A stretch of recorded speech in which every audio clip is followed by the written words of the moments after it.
ठीक है, यहाँ पे कल हम लोगों ने डाटा टाइप्स पढ़ा था, पर आज फिर से पढ़ाता हूँ डाटा टाइप्स क्या होता है।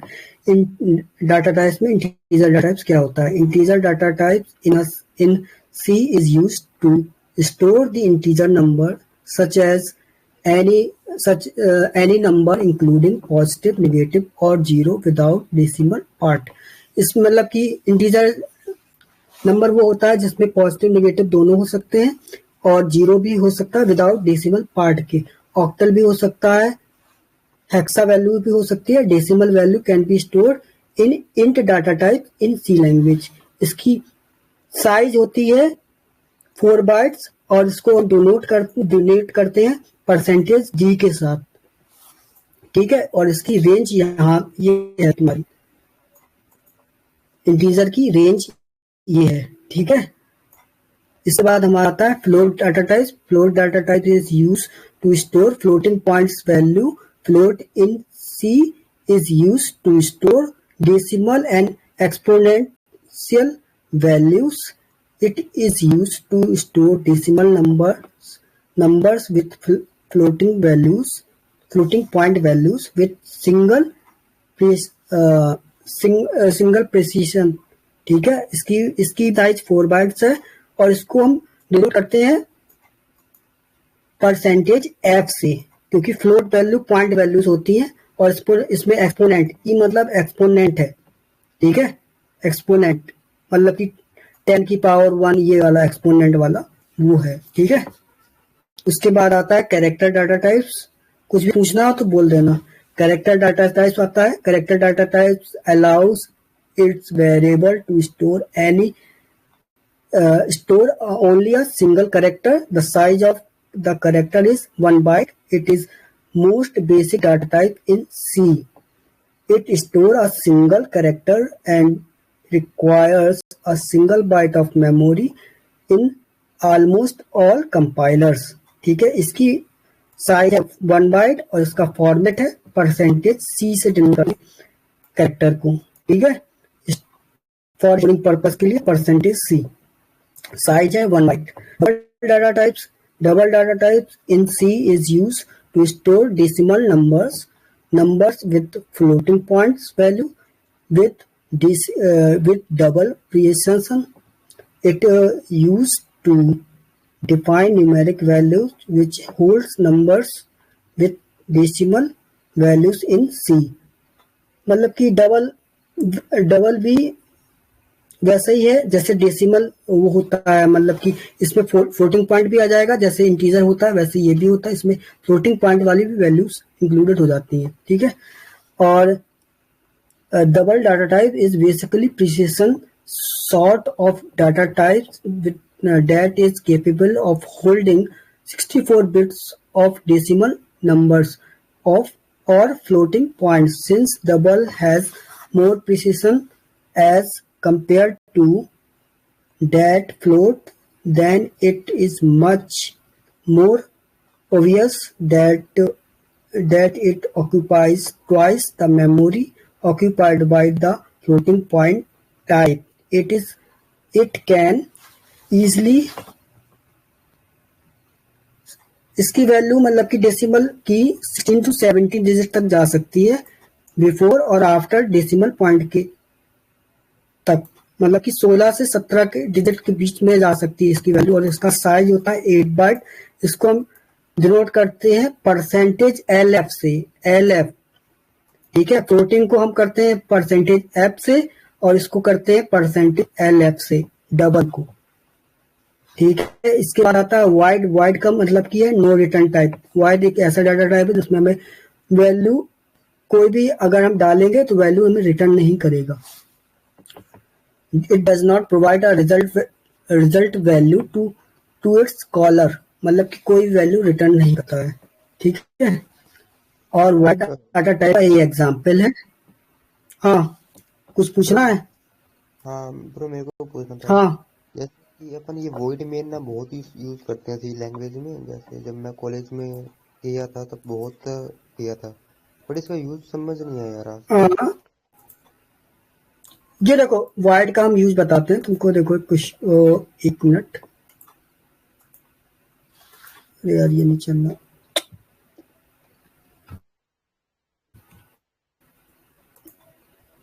ये देखो ये है, ये दिख रहा है कि नहीं दिख रहा है? तो स्क्रीन हाँ दिखा ये दिखा। देखो इधर दिखा ना। अभी इसमें देखो डालो वाइड मेन डाल दिया, ठीक है। ये तो हेडर फाइल है ना, हाँ has include std.h header file हो गई, वाइड मेन हो गया। इसके बाद हम लोग लिखते थे ना प्रिंट एफ, प्रिंट एफ तो लिखते थे, प्रिंट एफ के बाद मैसेज कुछ भी डाल दो, उसके बाद ये कर दिया, ठीक है। एक चीज और लगाते हैं इसमें, क्या, आउटपुट होल्ड करने के लिए हम हैज इंक्लूड conio.h लगाएंगे कि नहीं लगाएंगे? Has include conio.h header file लगेगा, विदाउट इसके हम गेट फंक्शन कॉल नहीं कर सकते हैं। और वाइड है तो हमारे रिटर्न स्टेटमेंट नहीं लिखना पड़ेगा। अगर हमारा इंट होगा यहाँ पे तो हमें रिटर्न स्टेटमेंट लिखना पड़ेगा। वाइड मतलब नो रिटर्न टाइप, इसका रिटर्न वैल्यू रिटर्न स्टेटमेंट नहीं लिखते हैं। डायरेक्ट कॉल करोगे डायरेक्ट आउटपुट देगा, रिटर्न स्टेटमेंट लिखने की जरूरत नहीं है। तो इसको सेव करेंगे, जैसे हाय लिखा, सेव हुआ और उसके बाद कंपाइल किया, ठीक है। वेट करो, वाइड मेन, ओके इसमें इंट ले रहा है, इंट इज रिक्वायर्ड इसमें ले रहा है, इसमें ये काम नहीं कर रहा पर इसमें काम करेगा।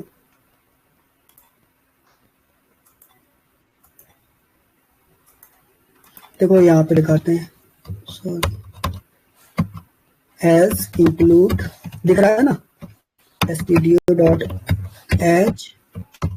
और इसमें वाइड में अगर पॉइंट के पहले conio.h लगाते हैं, has include conio.h header file, इसके बाद वाइड मेन लगाते हैं। अगर मेन लिख रहे हैं स्टेटमेंट तो रिटर्न टाइप नहीं लिखना पड़ेगा हमको। प्रिंट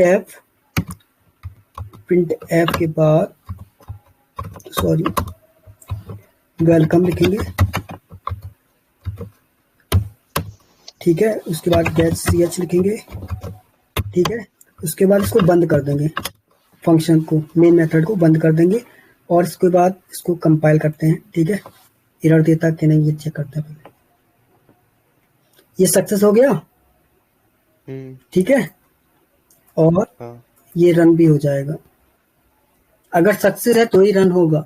वेलकम आया तो अगर हम वाइड नहीं लिखेंगे, वाइड मतलब रिटर्न टाइप नहीं होता उसका। वाइड देखो इसमें भी लिखा है जो है ना वाइड की, मतलब ये अगर देखो क्या है, the void data type in C is used to specify that no value is present. It does not provide a result value to its caller. It has no value and no operations. It is used to represent nothing. Void is used in multi ways such as function return type, function arguments as well as void and pointers to void. मतलब इसका हम function में भी use कर सकते हैं, function argument में भी यूज कर सकते हैं और पॉइंटर में यूज कर सकते हैं। ये जो एग्जांपल है ना, ये वाइड का यूज है पॉइंटर के साथ। पॉइंटर को हम ऐसे करते हैं, देखो पर स्टार लगाए, स्टार ptr लिख दो, कुछ भी लिख दो, ये पॉइंटर हो गया, ठीक है। ये पॉइंटर है, पॉइंटर के लिए स्टार लगता है, स्टार सिंबल पॉइंटर के लिए। ये आगे पढ़ेंगे पॉइंटर जब पढ़ाएंगे तब, ठीक है। अभी कोई दिक्कत हो तो बता दो। अच्छा, मेरे को एक चीज ये थी कि जैसे अगर अपना वॉइड यूज कर रहे हैं तो अपन उसके अंदर के जो डेटा होगा उसको वो फैच तो कर पाएंगे ना बाहर से, या नहीं कर सकते? अरे भाई वॉइड में नो रिटर्न स्टेटमेंट लिखते हैं, मतलब कि कुछ अंतर नहीं है, बट रिटर्न स्टेटमेंट नहीं लिखना पड़ेगा। अगर तुम्हें वॉइड यूज करोगे तो हमें रिटर्न स्टेटमेंट नहीं लिखना पड़ेगा, और अदरवाइज हमें रिटर्न स्टेटमेंट लिखना पड़ेगा फंक्शन में। यहाँ पे कोई ये वॉइड, ये देखो यहाँ पे इंट लिखा, इंट में लिखा कि नहीं लिखा, ये देखो लिखा है। और इसके बाद अगर रिटर्न स्टेटमेंट हटा दिया इंट के साथ और हम इसको कंपाइल करते हैं तो देखो एरर देगा, वो बोलेगा नो रिटर्न स्टेटमेंट, लिखा नहीं है कहीं पे आपने स्टेटमेंट रिटर्न का, सीधे सीधे एरर देता है। कंपाइल होने दो, ठीक है। एक मिनट, स्लो है सिस्टम।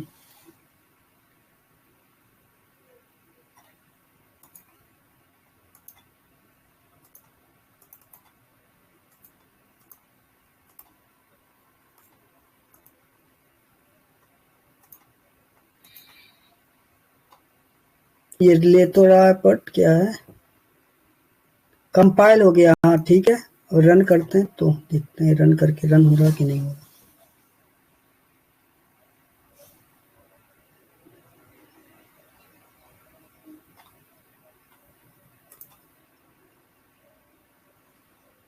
और किसी को डाउट्स?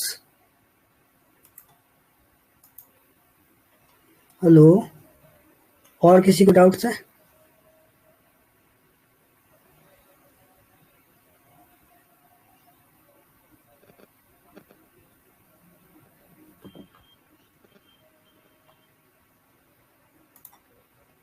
इसमें रिटर्न लिखना पड़ता भाई, बिना रिटर्न के होगा नहीं। अगर इंट लगा रहे हैं ना, इंट मेन, तो रिटर्न लिखना पड़ेगा हमको। रिटर्न 0 लिखेंगे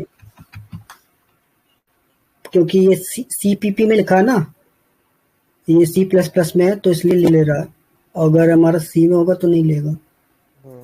रिटर्न स्टेटमेंट लिखना ही पड़ता है उसमें, ठीक है।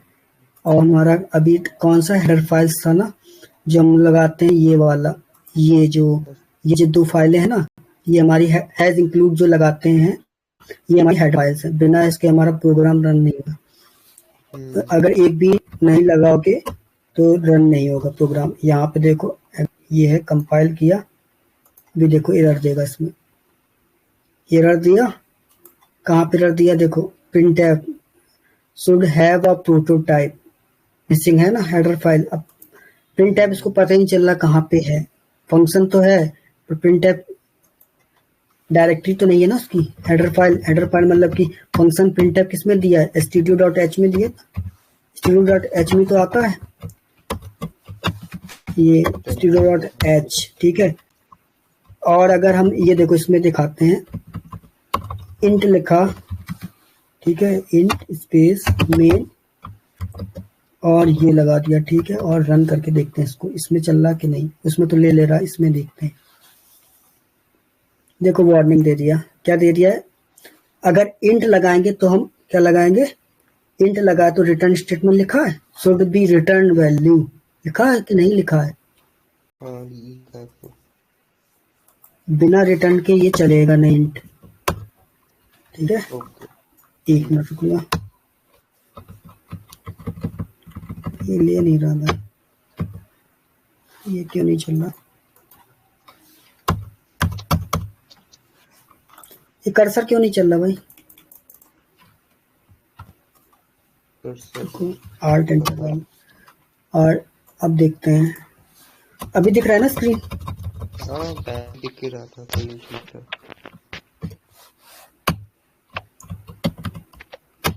ये ले क्यों नहीं रहा है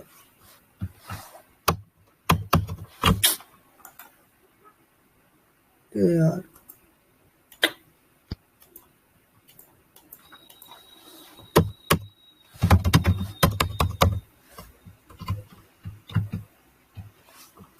कर्सर का इशू है भाई, क्या है इसका, क्या ऑप्शन है।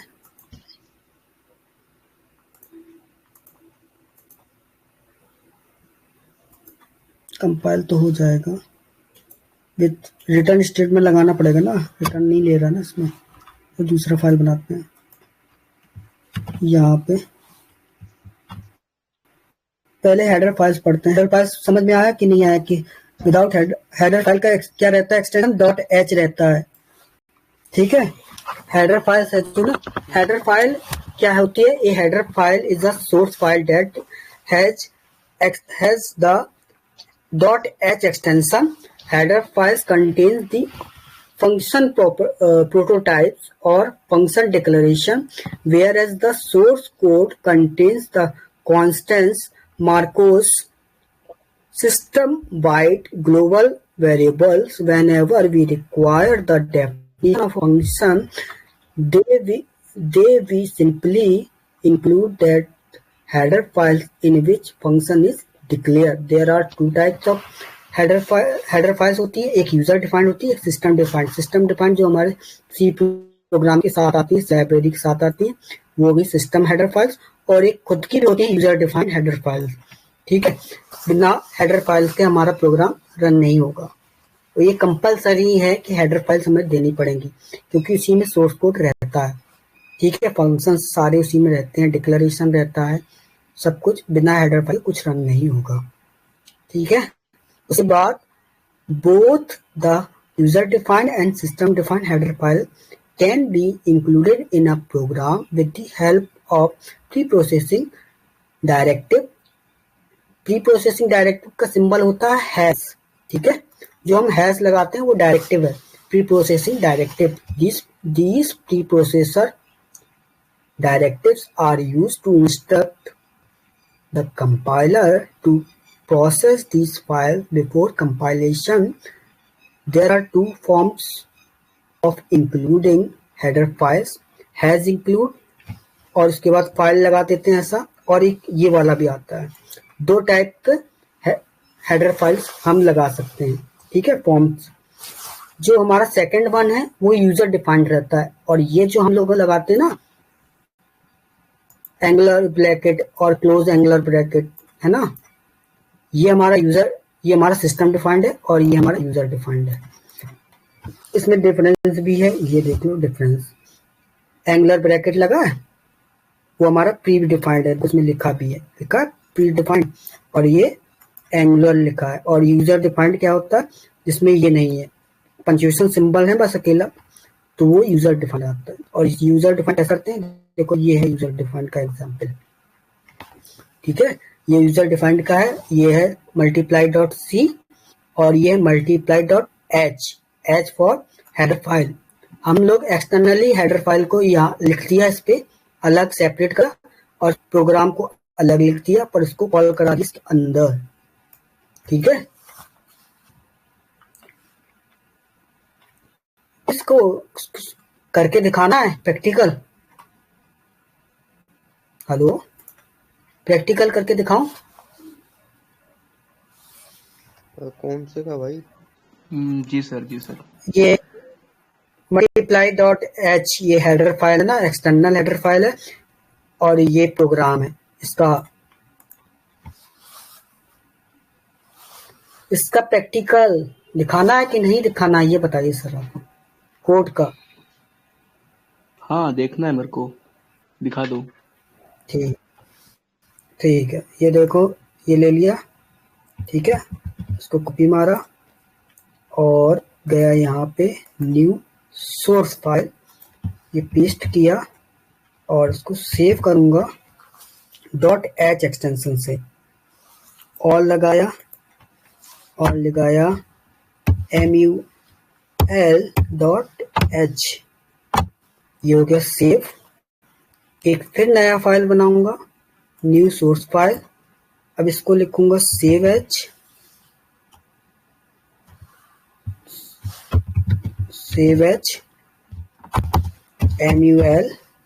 mul.cpp, cpp मतलब C++। ठीक है, अब इसमें वो वाला कोड पेस्ट करते हैं, ये है कोड। ठीक है, और कहाँ गया, ये है, यहाँ पे गए। ठीक है, एज इंक्लूड, ओके, काउट लगा है, तो इसमें काउट में ये चलेगा नहीं, पहली बात तो ये है। आई स्ट्रीम चलेगा, ये C++ का है, आई स्ट्रीम चलेगा क्योंकि काउट लगा है ना, इस वजह से। और इसमें हमने mul लिया था इसका नाम फाइल का, और सब सही है। ठीक है, और क्या गलत है, कुछ नहीं। रिटर्न स्टेटमेंट मिसिंग है, रिटर्न 0 रहेगा, और एक चीज और रहेगा, गेट ch, क्योंकि हमें आउटपुट होल्ड करना है। ठीक है, अब इसको हम रन करते हैं, कंपाइल।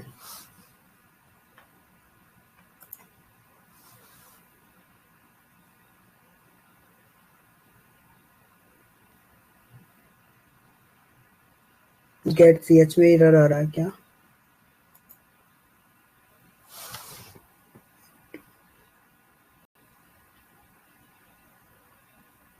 std.h ओके, ये आउटसाइड बता रहा है। सिंगल लाइन में लिखो, सेव करो, कंपाइल करो,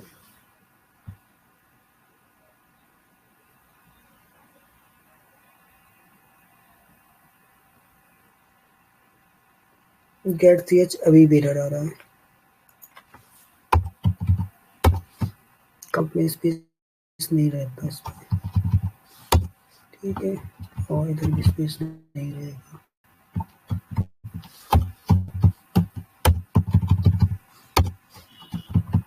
गेट सी एच लगाने को सेव किया, compile,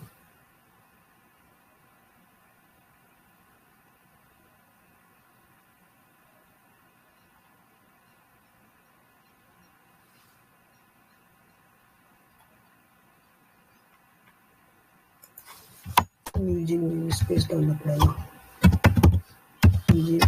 name space std, save file.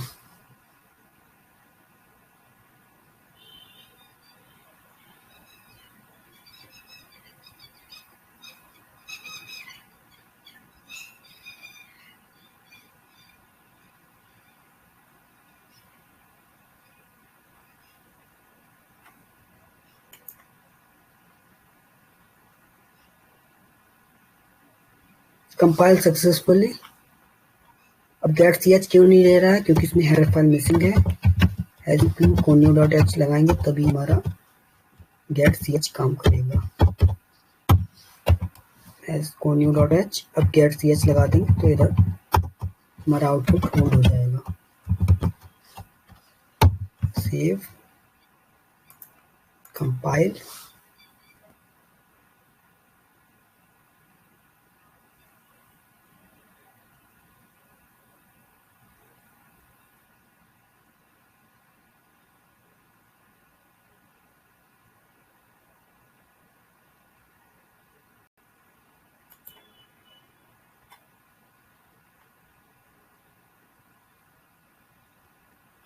compile successfully, run।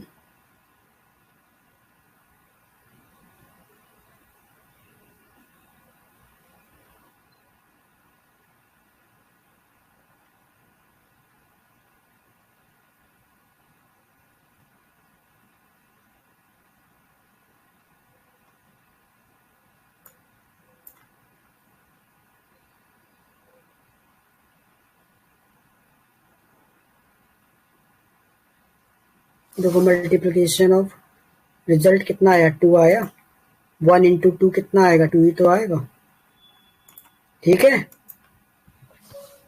Hello, result आ गया कि नहीं आया? स्लो आ रहा है। नहीं, रिजल्ट दिख रहा कि नहीं दिख रहा स्क्रीन? हाँ, अब दिख रहा है रिजल्ट, थोड़ा ना लेट आ रहा है। रिजल्ट भी दिख रहा है? लेट हो रहा है, हाँ दिख रहा है। ठीक है, वैसे प्रोग्राम सक्सेसफुली रन है, ठीक है। इसमें देखो, क्योंकि ये C++ का है, इस वजह से, क्योंकि इसमें काउट लगा है। काउट की जगह हम अगर प्रिंट एफ लगा देंगे ना, प्रिंट एफ, तो ये सी में कन्वर्ट हो जाएगा। सी में इसको कन्वर्ट करके देखूं, सी में कन्वर्ट करूं इसको? ये C++ में है, ठीक है, ठीक है। C++ में कन्वर्ट करता हूँ, सी में कन्वर्ट करता हूँ। इसमें लग जाएगा stdio.h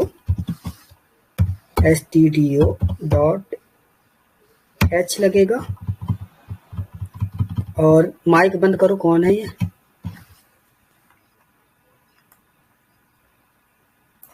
multiply of two numbers,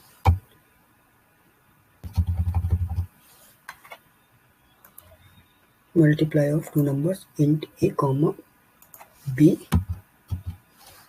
तो इसमें लेंगे int c, ठीक है।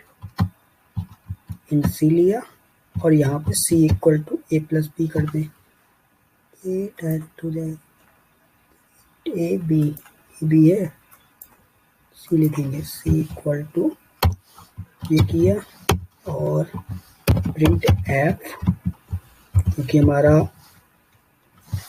इंट में है इसलिए परसेंटेज डी चलेगा, और इसको हम लिखेंगे सी और इसको सेव करेंगे और कंपाइल करेंगे। गेट ch एरर आ रहा है, ओके, क्लोज सेमीकोलन मिसिंग।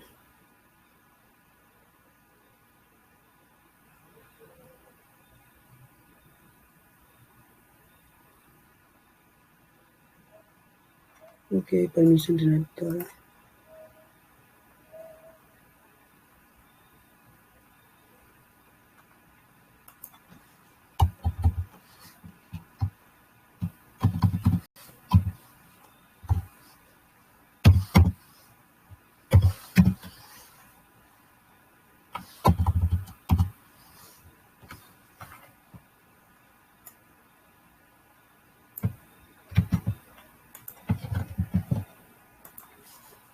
ये हमने पहले डिफाइन कर रखा है ना फंक्शन में।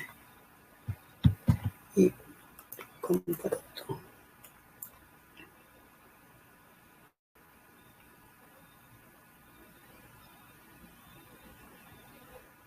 परमिशन डिनाइड दिखा रहा है इसमें, ये क्यों दिखा रहा है? Shell file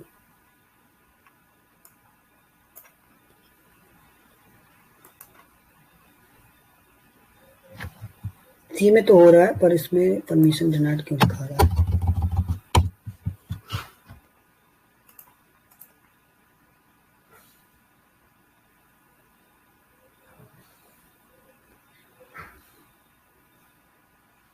can not open, permission denied.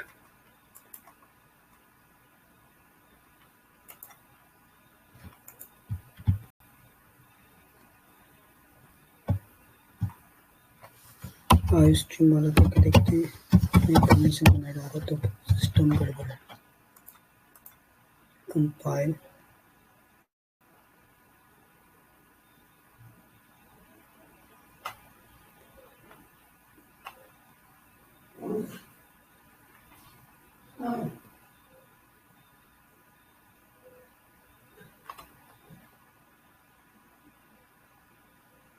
out was not declared in the scope, did you mind?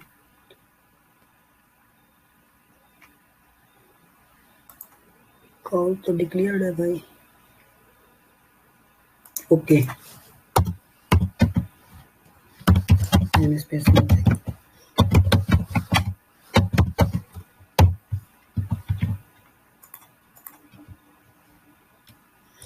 भाई सी में नहीं हो रहा है, इसको कन्वर्ट करना पड़ेगा।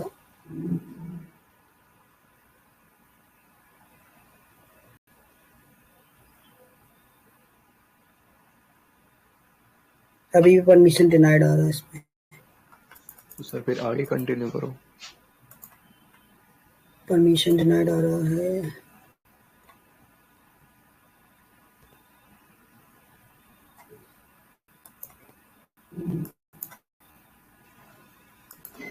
सर फिर आगे कंटिन्यू कर लो, नहीं हो पा रहा है और तो कंपाइल हो रहा है, कंपाइल नहीं हो रहा, रन हो रहा है।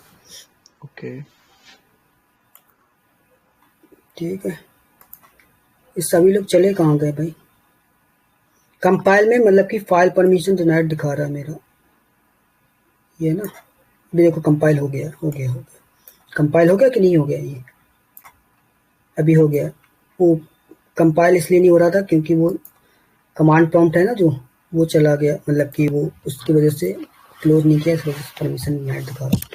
तो इसमें हेडर फाइल लिस्ट ये है, देखो, हैज इंक्लूड मतलब कि standard input output header files रहती है। इसका यूज है, it is use to perform input output operation in C language like scanf use करते हैं स्टोरिंग द डाटा, ठीक है। प्रिंटएफ का प्रिंटिंग के लिए यूज करते हैं, मैसेजिंग डिस्प्ले के लिए यूज करते हैं प्रिंटएफ फंक्शन का, ठीक है। इसका हम करते हैं डाटा इनपुट, ये स्कैनएफ यूज करते हैं जब हम यूजर से डाटा ले रहे हैं, तब हम स्कैनएफ के यूज करते हैं। और मैसेज डिस्प्ले करना है, कोई भी मैसेज XYZ, तो प्रिंटएफ का यूज करते हैं, ठीक है। और स्ट्रिंग, अगर स्ट्रिंग पे काम कर रहे हैं, स्ट्रिंग हैंडलिंग या किसी पे, तो स्ट्रिंग डॉट एच का हम यूज करते हैं। Performing string manipulation operation like string का लेंथ निकालना, string length, string copy, CTR नहीं STR कॉपी और STR लेंथ, ये दो फंक्शन का यूज हम करना है, तो हमें स्ट्रिंग डॉट एच का यूज करना है। इसका यूज हम स्ट्रिंग हैंडलिंग में भी स्ट्रिंग में करता है। ठीक है। connew डॉट एच में हमारा console input output header file है। ये हमारा console input and console output operation like clear screen, clear को स्क्रीन को क्लियर करने के लिए यूज करते हैं। गेट ch का यूज करते हैं to get the character from the keyboard. और स्टैंडर्ड लाइब्रेरी है, इसका यूज हम करते हैं perform standard utility function like dynamic memory allocation using function such as malloc और कॉललॉग। दो फंक्शन का यूज करना है, तो हमें लोगों को क्या लगाना पड़ेगा, stdlib फंक्शन का, मतलब कि ये हेडर फाइल लगानी पड़ेगी stdlib। ठीक है। और उसके बाद हमारा मैथ ऑपरेशन करने, पावर वाले कोई भी करने हैं, तो hash include math dot h लगेगा। और हमें करेक्टर टाइप करना है, तो C type dot h character type header का यूज करेंगे। Perform character type function like is alpha है, इस डिजिट है, करेक्टर हमारा क्या है, अल्फा है कि हमारा डिजिट है, पता करने के लिए हम सी टाइप डॉट एच का यूज करते हैं हेडर फाइल का। और अगर हमें टाइम निकालना है, डेट एंड टाइम गेट करना है, तो हम टाइम डॉट एच का यूज करते हैं। Perform functions related to date and time like set date, get date to modify the system date and get the CPU time respectively. ठीक है। और hash include assert dot h का हम use करते हैं। It is use in program essential, मतलब assigning के लिए यूज करते हैं। Essential functions like asserts to get the integer type in C and C++ as a parameter which print standard DR, ये भी फंक्शन है, स्टैंडर्ड DER मतलब कि स्टैंडर्ड एरर, ER मतलब error, only if character is passed is 0। अगर हमारा character 0 पास दे तो हमारा एरर, स्टैंडर्ड एरर हमारा शो करेगा। प्रिंट करने के लिए स्टैंडर्ड एरर फंक्शन का यूज करेंगे। ठीक है। इसका इसलिए यूज करते हैं। इसके बाद हमारा लोकल है। लोकल में मतलब कि localization like set locale, locale environment, locale conservation respectively, locale conf इसका लोकल कंजर्वेशन के लिए यूज करते हैं। और बाकी का तो एक्स्ट्रा है, पढ़ना नहीं है। ठीक है। इसके बाद बहुत सारी हेडर फाइल्स आती है। इसके बाद आता है टोकन्स।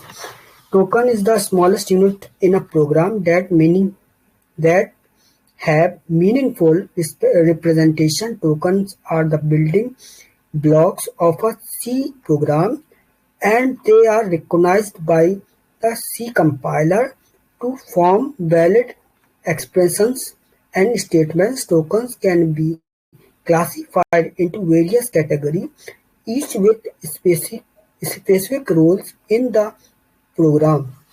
टोकन स्मॉलेस्ट यूनिट है ना प्रोग्राम, मतलब कि टोकन का यूज हम टोकन एक स्मॉलेस्ट यूनिट है, छोटा हिस्सा है प्रोग्राम का इन सी लैंग्वेज में। ठीक है। टोकन्स हमारा क्लासीफाइज या टाइप्स ऑफ टोकन्स हमारे 6 टाइप के होते हैं। कोई डाउट्स है तो बताओ अभी तक। काम क्या होता है टोकन्स का? टोकन्स मतलब कि अभी भाई टोकन्स प्री डिफाइंड रहते हैं। ठीक है। टोकन का यूज हमारा यही तो है। देखो, token are the smallest unit of a program meaningful representation. Tokens का यूज करके हम ब्लॉक्स बनाते हैं प्रोग्राम्स में, सी प्रोग्राम्स में ब्लॉक बनाने के लिए काम करते हैं। ब्लॉक्स होता है ना, स्टेटमेंट ब्लॉक्स, उसका यूज इसका बनाते हैं। और C compiler form a valid expression, मतलब कि स्टेटमेंट हमारा सही है गलत है इसका पता करना है तो टोकन्स के थ्रू ही हम पता कर सकते हैं। ठीक है, ओके ओके। ये क्लासिफिकेशन ऑफ टोकन मतलब कि टाइप्स ऑफ टोकन्स है, या क्लासिफिकेशन बोलो या टाइप्स ऑफ टोकन। ये 6 टाइप का होता है: keyword, identifier, constants, string, special symbols और ऑपरेटर्स। ऑपरेटर्स भी 3 टाइप का होता है: यूनरी, बाइनरी, टर्नरी। ठीक है, कीवर्ड्स भी होते हैं, सी में 32 कीवर्ड्स रिजर्व होते हैं। ठीक है, देखो कीवर्ड्स होता है इन सी, आइडेंटिफायर्स होता है, स्ट्रिंग होता है, ऑपरेटर्स होता है, कांस्टेंट होता है और स्पेशल कैरेक्टर्स होता है। ये है क्लासिफिकेशन ऑफ सी टोकन्स। ठीक है, कीवर्ड्स क्या होता है? कीवर्ड्स हमारे pre defined reserve words having its own importance, and each keyword has its own functionality. Since keywords are the predefined words used by the compiler, so they cannot be used as the variable's name. If the keywords are used as the variable's name, it means that we are assigning a different meaning to the keyword, which is not allowed. C language support 32 keywords given below। मतलब कि सी जो हमारे keywords दिए हैं, keywords क्या है? यही print F, scan app, int, data type जितने हैं सारा 32 होते हैं सारे।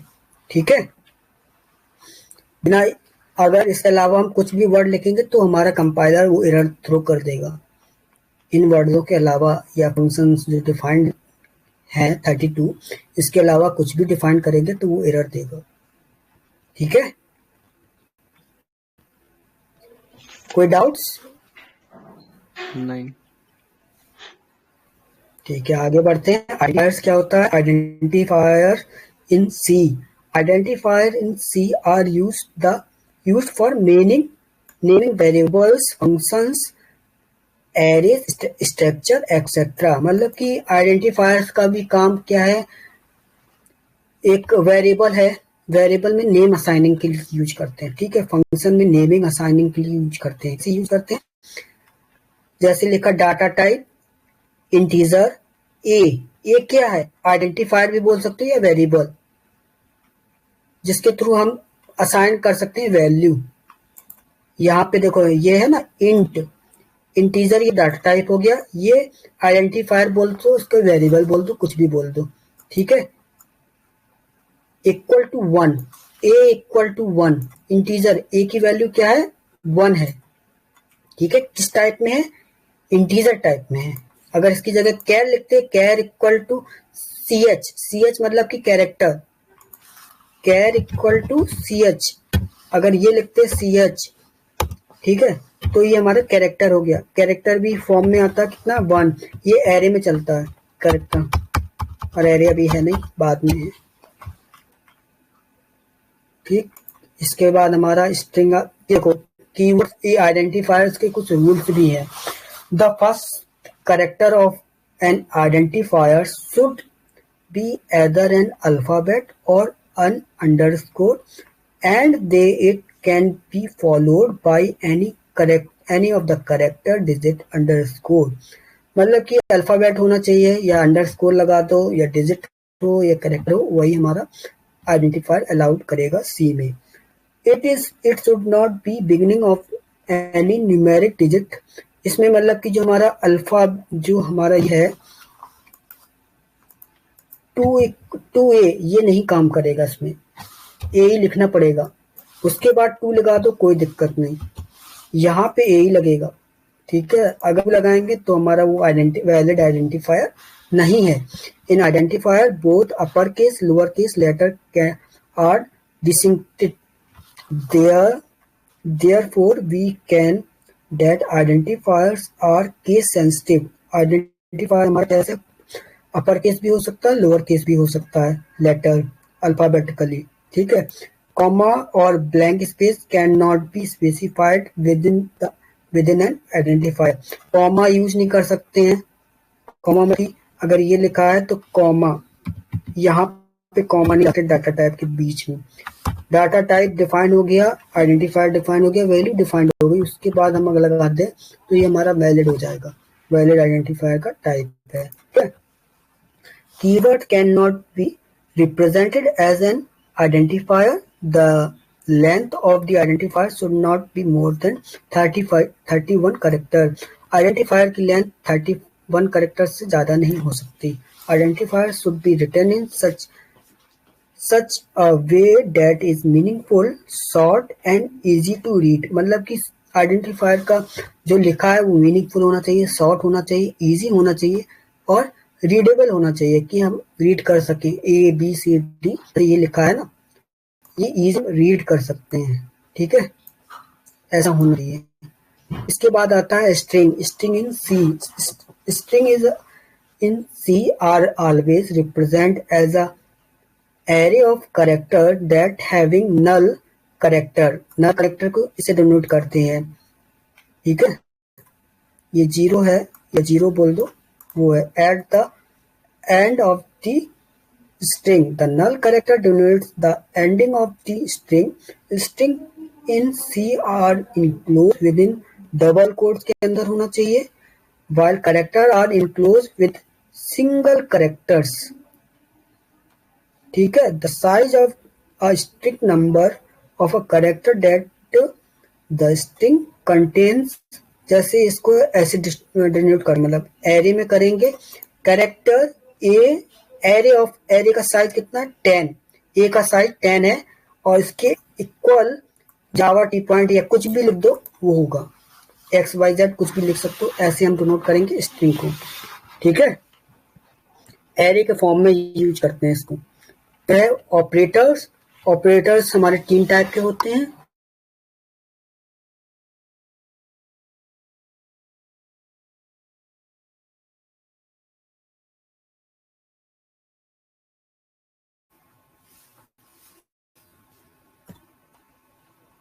हेलो, दिख रहा है सबको? दिख रहा है, स्क्रीन दिख रहा है सर? दिख रहा है।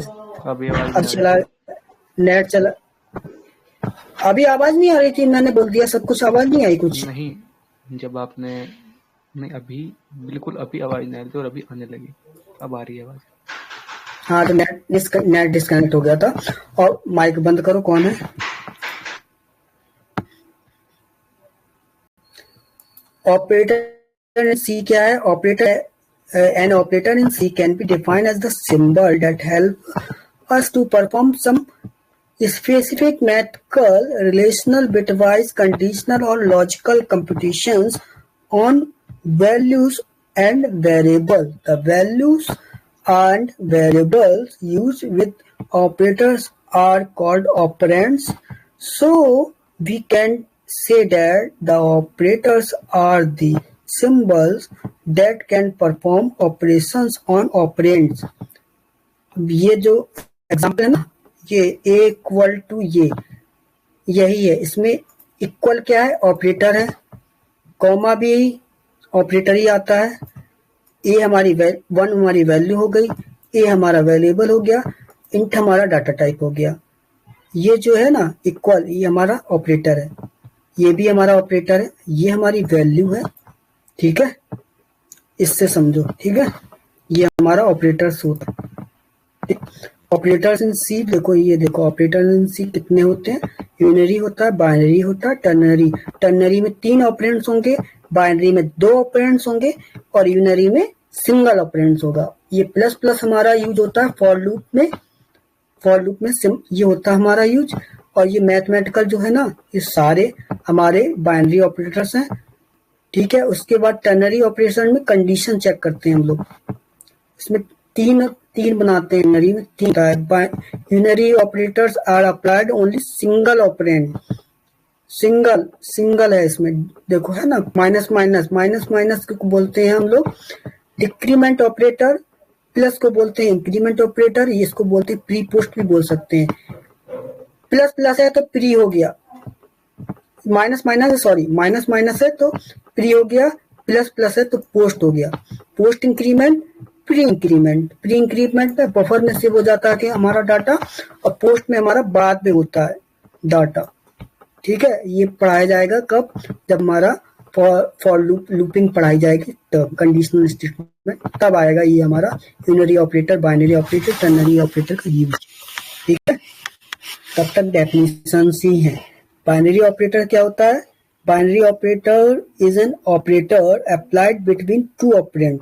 The following is the list of the binary operators: arithmetic operator, relational operator, shift operator, logical operator, bitwise operator, conditional operator, assignment operator और miscellaneous operators। इतने टाइप के ऑपरेटर्स हम लोग यूज करते हैं बाइनरी ऑपरेटर्स में। अरिथमेटिक ऑपरेटर में plus minus जो मैथमेटिकल ऑपरेशंस होते हैं ना, उसको ही हम अरिथमेटिक ऑपरेटर कहते हैं। ये देखो, plus minus, multiplication, divide, modulus, plus minus, plus plus और माइनस माइनस टाइप के हमारे ऑपरेटर होते हैं अरिथमेटिक में। ठीक है, उसके बाद रिलेशन में हमारा रिलेशन निकाला जाता है। The relational operator in C are used for comparison of two operand. All these operators are binary operators that returns true और false value as the result of comparison. मतलब कि रिलेशनल में हमें वैल्यू को comparison किया जाता है। ए greater है कि बी, ये लेस देन है, ए लेस देन बी से है कि नहीं है, ए ग्रेटर देन है, ए लेस देन इक्वल है, ए ग्रेटर देन इक्वल टू है, नॉट इक्वल टू है। ये हमारे टाइप के रिलेशनल ऑपरेटर्स होते हैं। ठीक है, उसके बाद हमारा कोई डाउट्स अभी तक?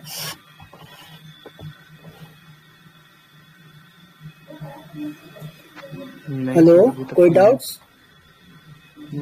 ठीक है, अभी इसका हम एग्जाम्पल करा देते हैं तो इजी हो जाएगा समझने में। ठीक है, ये देखो एग्जाम्पल, ये हमारा अरिथमेटिक ऑपरेटर है।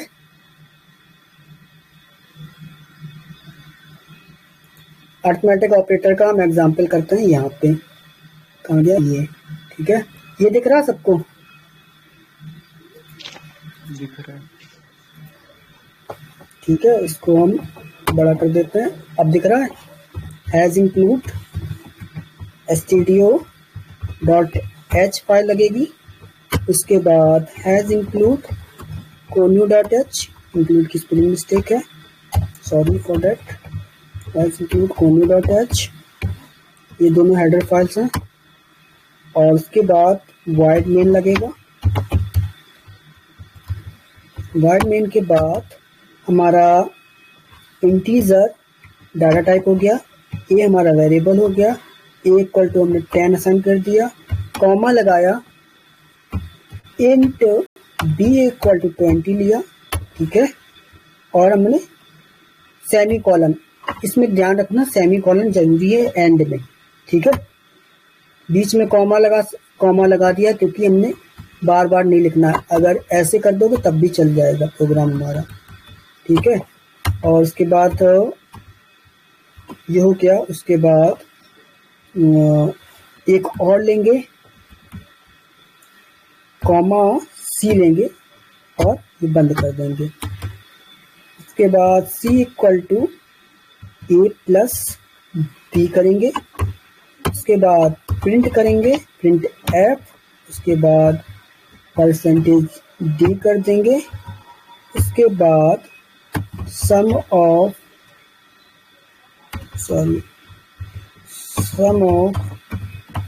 टू नंबर्स, और उसके बाद सम डिस्प्ले करा देंगे। यहाँ पे क्या है, सम सी। ठीक है, और गेट ch लगाएंगे, फोल्डर स्क्रीन। उसके बाद क्लोज कर देंगे। उसके बाद इसको कंपाइल करते हैं। एरर, 1 एरर आ रहा है। क्या एरर आ रहा है? क्योंकि कॉमा नहीं लगाया, इस वजह से एरर दे रहा है। सी, अब देखते हैं कंपाइल करके, सक्सेस एंड रन। ना आ रहा है।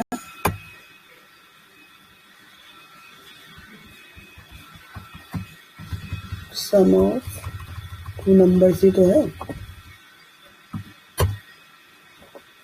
कंपाइल करें ए प्लस 30 आना चाहिए। ओके, क्लियर स्क्रीन नहीं लगा दी। हाँ, एक मिनट को चलाएंगे यार।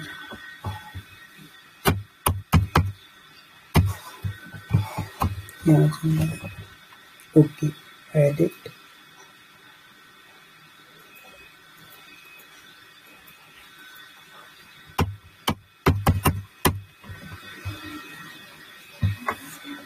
क्लियर स्क्रीन नहीं, कंपाइल कर लो पहले, उसके बाद रन कर दिया। ये आ गया 30 आउटपुट आया। भाई सुनो। हाँ हेलो। हाँ मैं लाइट बोल रहा ना, आपकी स्क्रीन पे जैसे आप अगर वो करवा रहे हो ना, मेरे को शो नहीं हो रही है स्क्रीन भाई बिल्कुल भी। कौन सी स्क्रीन शेयर नहीं हो रही? नहीं, जो मतलब आप अगर कंपाइल वगैरह कर रहे हो ना, वो स्क्रीन नहीं शो हो रही मेरे को। आपका जो डॉक्यूमेंट का पेज था वही आ रहा है, जो लोग नोट्स का था। अच्छा, ये आ रही कि नहीं आ रही स्क्रीन? मेरे को सिर्फ जो नोट्स वाला पेज है वो शो हो रहा है भाई।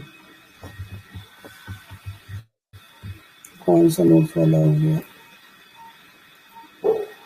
नोट्स की पीडीएफ है। ये वाला नहीं हो रहा स्क्रीन?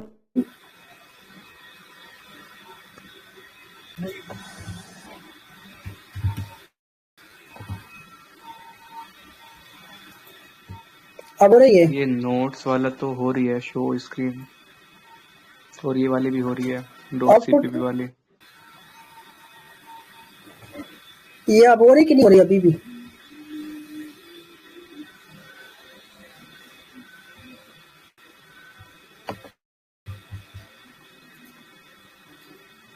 अब हो रही है कि नहीं हो रही अभी भी? नहीं, मैं बोल रहा मेरे हूँ को सिर्फ पहले तो हो रही थी मेरे को डॉट सीपीपी वाली। मेरे को सिर्फ यही आ रही है भाई। मेरे पास सिर्फ यही है जो सी लैंग्वेज की है। हाँ यही वाली तो शो ये हो नहीं रही आ है रही? डॉट सीपीपी वाली। ये नहीं हो रही, नीली रंग की नहीं आ रही है, डॉस वाली डॉस।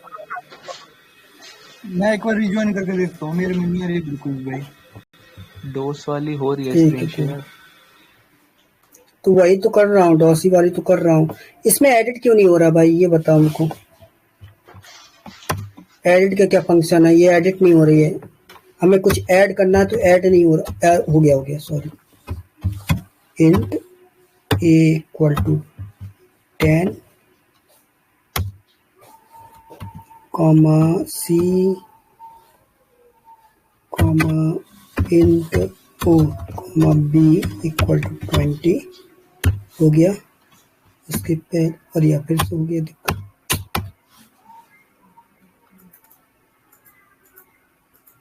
इसमें यार दिक्कत है भाई यार, ये चल नहीं रहा है। इसकी जगह ये वाला करूंगा। ये दिख रहा है, ये नहीं दिख रही स्क्रीन गोस्ट? भाई दिख रही है अभी। दिख रही है, ये दिख रही है।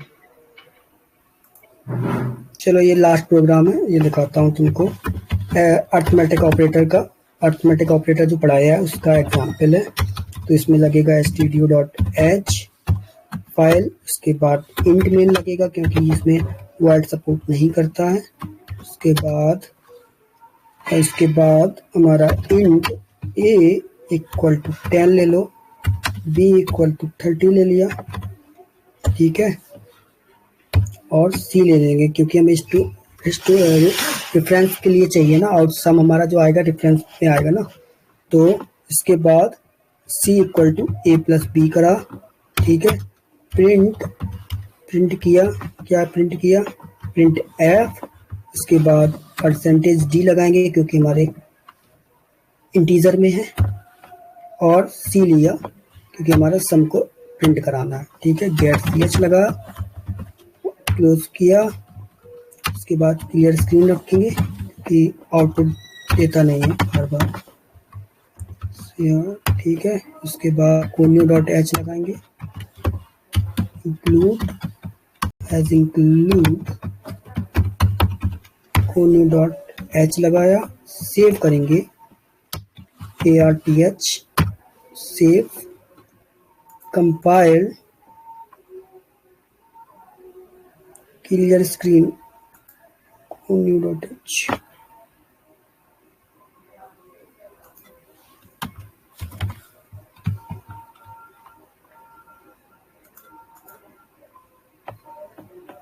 Clear screen is not working.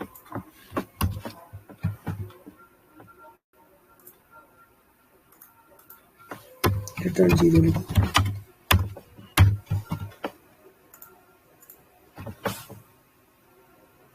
Compile successfully.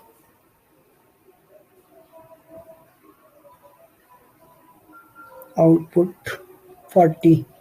30 plus 10 40 होता ना आउटपुट. Any doubts? ये है हमारा अर्थमेटिक ऑपरेटर का. इसमें कमेंट हम लोग ऐसे यूज करते हैं. कमेंट ये है अर्थमेटिक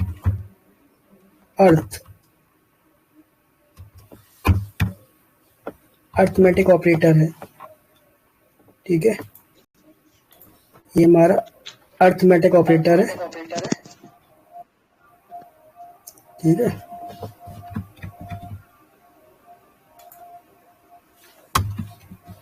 अर्थमेटिक ऑपरेटर का एग्जाम्पल.